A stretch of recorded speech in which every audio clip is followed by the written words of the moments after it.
નમસ્કાર ખેડૂત મિત્રો, આજે તારીખ 11 માર્ચ 2026 ને વાર બુધવાર. આજે આપણે થરાદ માર્કેટ યાર્ડના તાજા બજાર ભાવ જાણીશું, જેમની અંદર 4142 બજાર ટકેલી જોવા મળી રહી છે, તેમજ વધઘટ ભાવ પણ નોંધાઈ રહ્યા છે. ફરી આ સપ્તાહની અંદર જીરું બજારમાં સુધારો જોવા મળશે, જ્યારે રાયડો, વરિયાળી અને બાજરીના ભાવ સ્થિર જોવા મળી રહ્યા છે. હમણાં કોઈ મોટી મૂવમેન્ટ જણાઈ રહી નથી. તો ચાલો ખેડૂત મિત્રો આપણે જાણી લઈએ કે આજે રાયડો, જીરું અને અજમાના ભાવ શું ચાલી રહ્યા હતા.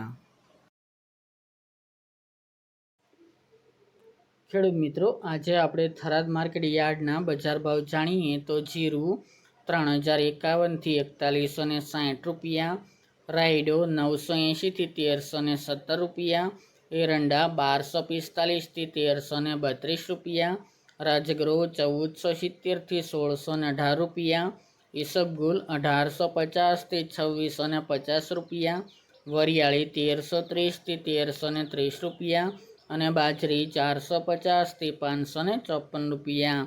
તો ખેડૂત મિત્રો, આ તાજના થરાદ માર્કેટ યાર્ડના તાજા બજાર ભાવ.